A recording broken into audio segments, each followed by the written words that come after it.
नमस्कार, सुबह 8 बजे की खबरों में आप सभी का स्वागत है। मैं हूं नीलू। करते हैं खबरों की शुरुआत और आज की सबसे बड़ी खबर आपको बताएं।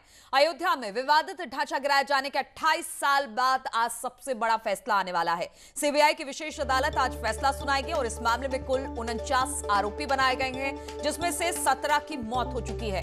आरोपियों में बीजेपी के वरिष्ठ नेता लालकृष्ण आडवाणी, उमा भारती और मुरली मनोहर जोशी शामिल हैं।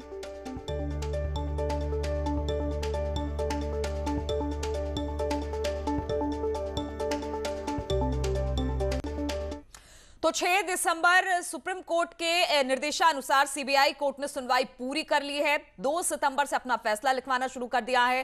अब फैसला क्या होगा ये सोचकर हर किसी की धड़कनें तेज हो गई है। इस मामले में भाजपा, शिवसेना, वीएचपी के वरिष्ठ नेताओं के साथ साधु संत भी आरोपी हैं।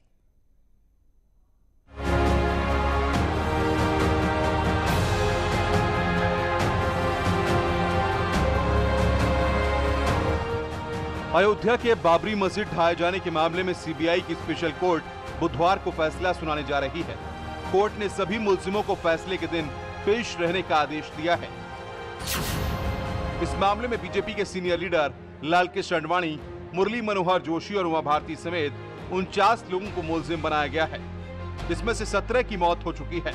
इस मामले में अभियोजन पक्ष की तरफ से 351 गवाहों और करीब 600 दस्तावेज पेश किए जा चुके हैं। पूरे कांड में हिंदू पक्ष का दावा है कि अयोध्या में बाबरी मस्जिद को मुगल शासक बाबर ने 1528 में श्री राम जन्मभूमि पर बने रामलला के मंदिर को तोड़कर बनवाया था। वहीं मुस्लिम पक्ष का दावा है कि बाबरी मस्जिद किसी मंदिर को तोड़कर नहीं बनाई गई थी।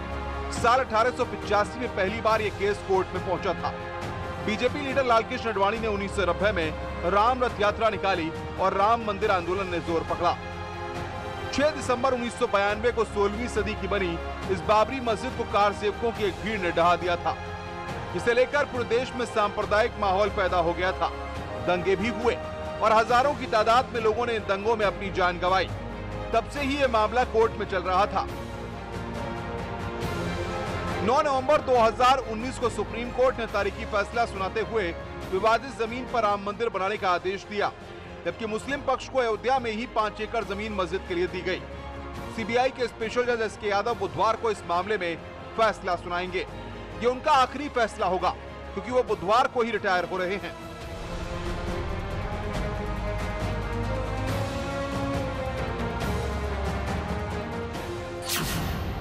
इस मामले में 3 सांसदों की सांसदी पर भी तलवार लटक रही है।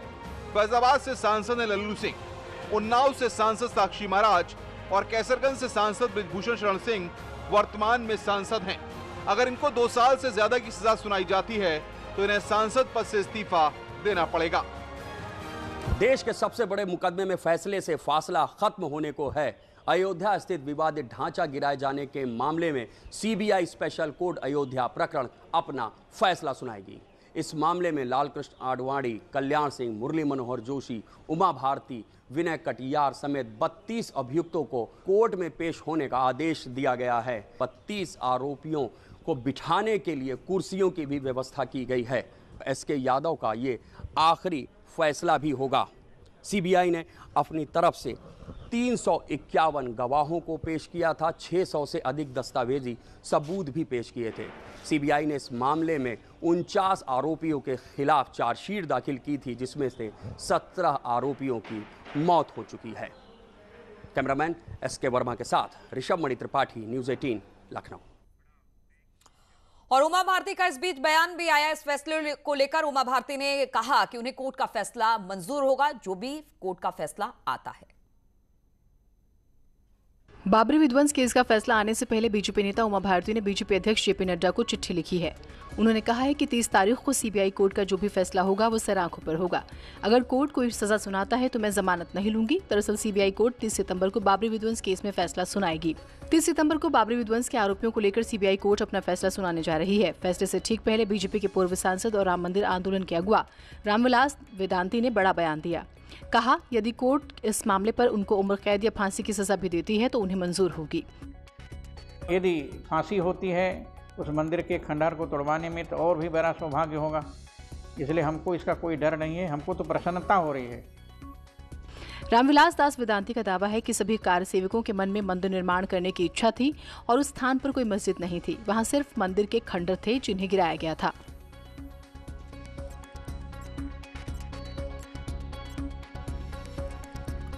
और आज ये बड़ा फैसला आने वाला है और इसके बाद बाबरी विध्वंस को लेकर जो इतने लंबे समय से ये सुनवाई जो चल रही थी वो बिल्कुल खत्म हो जाएगी। सबको इसका इंतजार है कि क्या फैसला आने वाला है। इसी पर बातचीत करने के लिए निमीश अयोध्या से और ऋषभ मणि हमारे साथ लखनऊ से जुड़ गए हैं।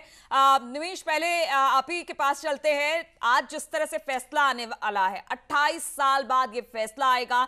कई संत महंत और बड़े बड़े नेताओं इसमें आरोपी बनाए गए हैं। इसको लेकर किस तरह की प्रतिक्रिया अयोध्या में?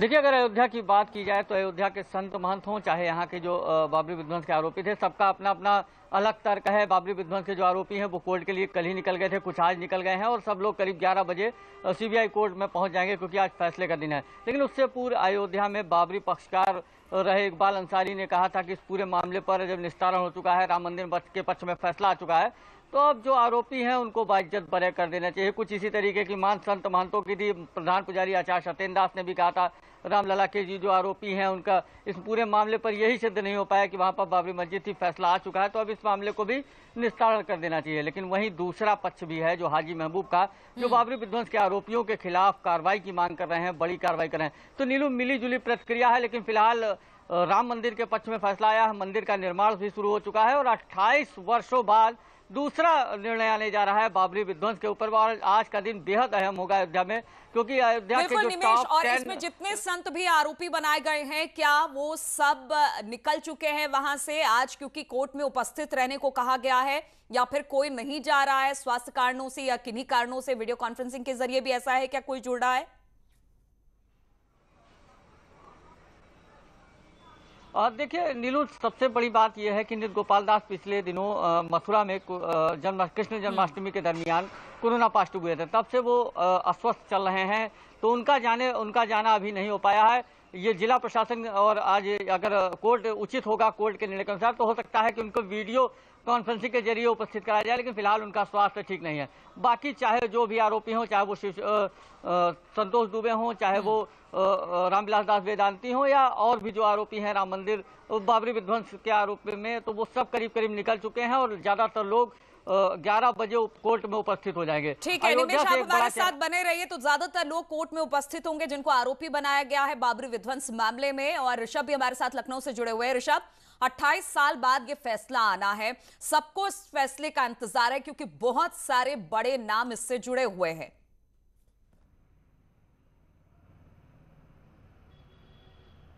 नीलू, देखिए अब ये देखना होगा कोर्ट किसको दोषी करार देता है, किन धाराओं में दोषी करार देता है, और उन धाराओं के तहत जो भी सजा बनती है, ये कोर्ट का विवेक होता है कि वो उसको सबसे उस धारा में जो सबसे नीचे की सजा है वो देता है या अधिकतम सजा देता है। तमाम इसमें हाई प्रोफाइल जो आरोपी हैं उम्र कैद से लेकर के 3 साल 5 साल तक की सजा के जो धाराएं लगी हुई हैं इन आरोपियों के ऊपर। अभी हम जैसा सुन रहे थे, कोर्ट के बाहर ये जितने भी महंत हों चाहे नेता हों, उन्होंने बड़े बड़े बयान जरूर दिए हैं, लेकिन मैं खुद कोर्ट की कार्रवाई देख रहा था, उस दौरान किसी भी आरोपी ने अपने आप को घटना में शामिल होने या इस तरह की बातें नहीं की। कोर्ट में हर आरोपी ने अपने आप को बेगुनाह बताया है और ये कहा है वो किसी भी तरह के षड्यंत्र में शामिल नहीं थे, उनको राजनीतिक दुर्भावना और षड्यंत्र के वजह से फंसाया गया।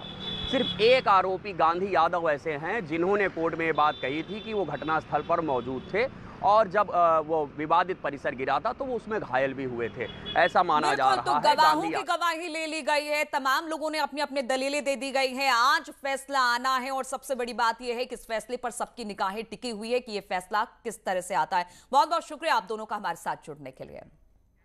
और मथुरा में श्री कृष्ण विराजमान की याचिका पर भी आज ही यानी कि आज जिला सिविल न्यायालय में सुनवाई होगी। कोर्ट यह तय करेगा कि क्या याचिका को स्वीकार करे या फिर खारिज कर दे। याचिका में श्री कृष्ण जन्मभूमि के 13.37 एकड़ भूमि के स्वामित्व और शाही ईदगाह के निर्माण पर सवाल उठाए गए हैं और इसी को लेकर यह याचिका दायर की गई है। अब देखना होगा कि इस याचिका को या तो एक्सेप्ट किया जाता है, यानी अगर एक्सेप्ट किया जाता है तो आगे इस पर कार्रवाई शुरू हो जाएगी कोर्ट में, और अगर खारिज कर दिया जाता है तो मामला यहीं खत्म हो जाएगा।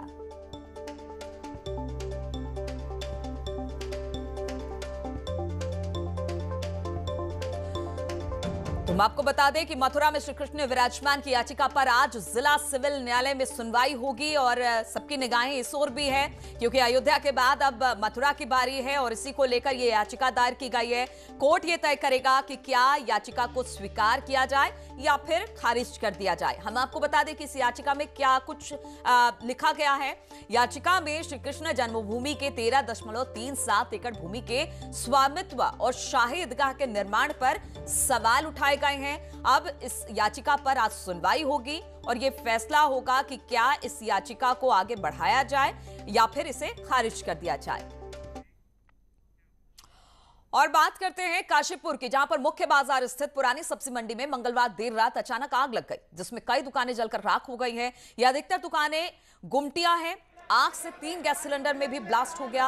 आग को स्थानीय लोगों ने बुझाने का प्रयास किया, जबकि फायर ब्रिगेड की एक गाड़ी बहुत देर बाद वहां पर पहुंची। बाद में कड़ी मशक्कत के बाद आग पर काबू पाया गया। आग से लाखों का सामान तब तक जल चुका था और इसमें काफी नुकसान की आशंका भी जताई जा रही है।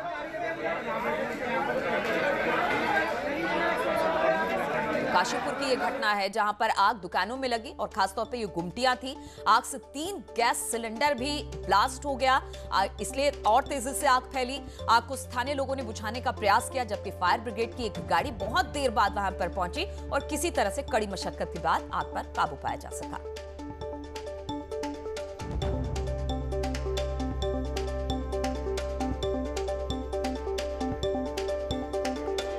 और सोनभद्र में 11,000 वोल्टेज की चपेट में आने से ट्रक में आग लग गई। 4 लेन सड़क के निर्माण में लगा था ट्रक। बताया जा रहा है कि कंपनी के ट्रक द्वारा ही दुर्घटना कर बिजली का पोल तोड़ दिया गया था और इसी पोल से बिजली उतरने से ट्रक में आग लग गई। बताया जा रहा है कि ट्रक चालकों की लापरवाही के कारण यह दुर्घटना हुई। तस्वीरें आपको दिखा रहे हैं NCL खड़िया न्यू CHA के पास अनपरा शक्तिनगर मार्ग की है, जहां पर एक ट्रक एक खंभे से टकराया, फिर इसके बाद करंट इस ट्रक में उतरा और इसके बाद इस ट्रक में आग लग गई। तस्वीरें आप देख सकते हैं किस तरह से ये ट्रक जलकर राख हो गया।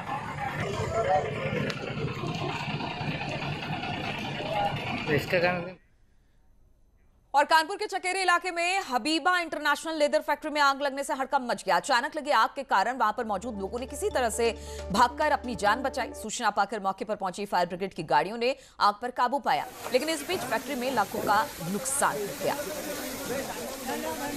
तो कानपुर की लेदर फैक्ट्री थी जहां पर आग लगी। किसी तरह से जो लोग वहां पर थे उन्होंने भागकर अपनी जान बचाई, लेकिन जब तक आग पर काबू पाया जाता तब तक लाखों का नुकसान हो चुका था।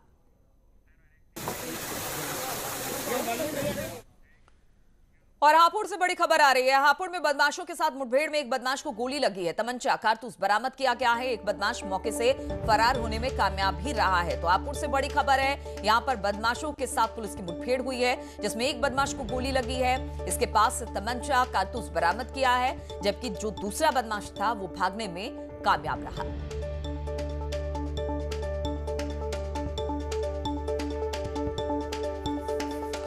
तो हापुड़ में है पुलिस और बदमाशों की मुठभेड़ हुई। एक बदमाश को इसमें गोली लगी है, पुलिस ने गोली मारी इसे और इसके साथ एक और बदमाश था जो भागने में कामयाब रहा है। इसके पास से तमंचा और कारतूस भी बरामद किए गए हैं।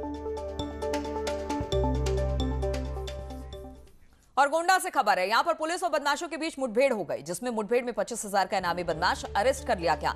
इनामी बदमाश समेत 2 लोगों को पुलिस ने गिरफ्तार किया है। इनामी बदमाश के पैर में गोली लगी, जिसे जिला अस्पताल में भर्ती करा दिया गया। पुलिस और बदमाशों के बीच मुठभेड़ हुई। ये मुठभेड़ है इटिया थोक कोतवाली क्षेत्र के बहलोलपुर के पास ये मुठभेड़ हुई है, जिसे इनामी बदमाश समेत 2 लोग गिरफ्तार किए गए हैं।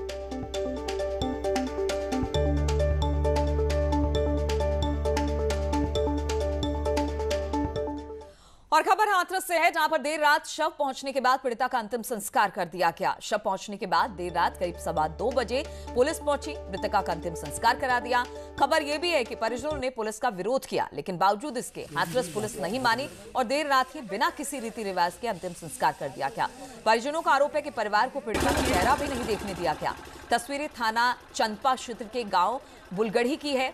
हम आपको बता दें कि पहले इस मामले में गैंगरेप के बाद हत्या के आरोप लगे थे, लेकिन पोस्टमार्टम रिपोर्ट में गैंगरेप या रेप की पुष्टि नहीं हुई थी। तो दो तस्वीरें हम आपको दिखा रहे हैं। हाथरस की ये तस्वीर है, जिस तरह से पीड़िता की कल मौत हुई थी दिल्ली में, उसके बाद उसे उसके गांव ले जाया गया, लेकिन कहा यह गया कि पुलिस ने गांव के लोगों और उनके परिजनों को शव नहीं सौंपा। और इस बीच दो तस्वीरें इसलिए दिखा रहे हैं क्योंकि दूसरी तस्वीर आप देख सकते हैं, वहां पर भारी संख्या में पुलिस बल थी। इस बीच कुछ तूतू मैमे भी हुई, परिजन और पुलिस वालों में कुछ हाथापाई की भी खबर आई, लेकिन बाद में लड़की का अंतिम संस्कार कर दिया गया पुलिस द्वारा।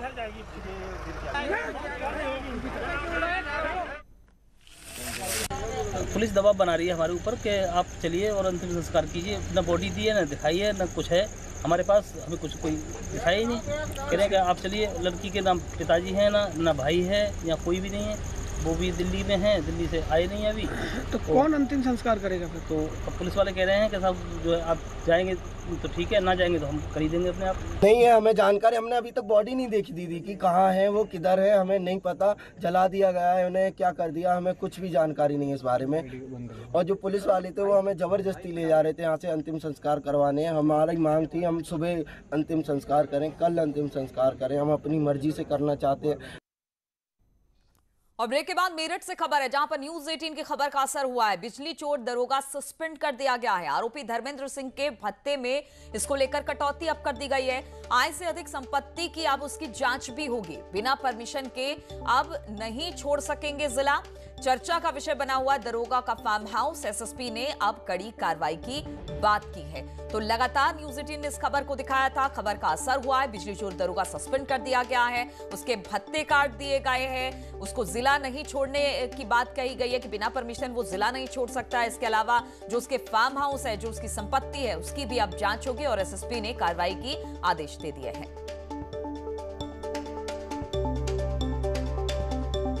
मेरठ से खबर है, जहां पर न्यूज 18 की खबर का बड़ा असर हुआ है। जो बिजली चोर दरोगा था उसे सस्पेंड कर दिया गया है। आरोपी धर्मेंद्र सिंह के भत्ते में भी कटौती कर दी गई है। आय से अधिक संपत्ति की अब इसकी जांच भी होगी। जो आरोपी धर्मेंद्र सिंह है, आय से अधिक संपत्ति का ये पूरा मामला है, उसकी जांच होगी। और ये भी कहा गया है इसे कि बिना परमिशन के वो जिला नहीं छोड़ सकते हैं। अब पूरा ये जो मामला है चर्चा का विषय, और खास तौर पर अगर इसकी बात की जाए धर्मेंद्र की, तो जो दरोगा का फार्म हाउस है वो काफी बड़ा है, जो कि चर्चा का विषय बना हुआ है। और अब इन्हीं तमाम बातों को लेकर एसएसपी ने कड़ी कार्रवाई की बात की है। तो एक दरोगा होकर इतनी प्रॉपर्टी जमा की, अब इस पूरी प्रॉपर्टी के जो आय से अधिक संपत्ति इसने जमा की है उसकी जांच होगी। और जिला बिना परमिशन के छोड़ के ये नहीं जा सकते हैं। और सबसे बड़ी बात है कि अब कड़ी कार्रवाई की बात इसमें कही गई है, क्योंकि न्यूज 18 ने लगातार इस दरोगा के खिलाफ खबर दिखाई थी। और फर्रुखाबाद में वैश्य एकता परिषद के प्रांतीय उपाध्यक्ष सतीश चंद्र गुप्ता की हत्या से शहर में हड़कंप मच गया है। उनका शव घर के बाहर पड़ा हुआ मिला। वो यहां पर अपने भतीजे भारतीय जनता युवा मोर्चा के जिला महामंत्री अंकित गुप्ता के पास रह रहे थे। अंकित गुप्ता के मुताबिक उनका परिवार कायमगंज गया था। पड़ोसी ने उन्हें घटना की जानकारी दी। इसके बाद पुलिस को इस बात की सूचना दी गई। पुलिस ने घटना के पीछे प्रॉपर्टी का विवाद बताया है। आपको बता दें कि कुछ दिन पहले ही सतीश चंद्र गुप्ता ने एसपी से मिलकर हत्या की आशंका भी जताई थी और उन पर पहले भी जानलेवा हमले हो चुके हैं। फिलहाल पुलिस ने मामले की छानबीन शुरू कर दी है।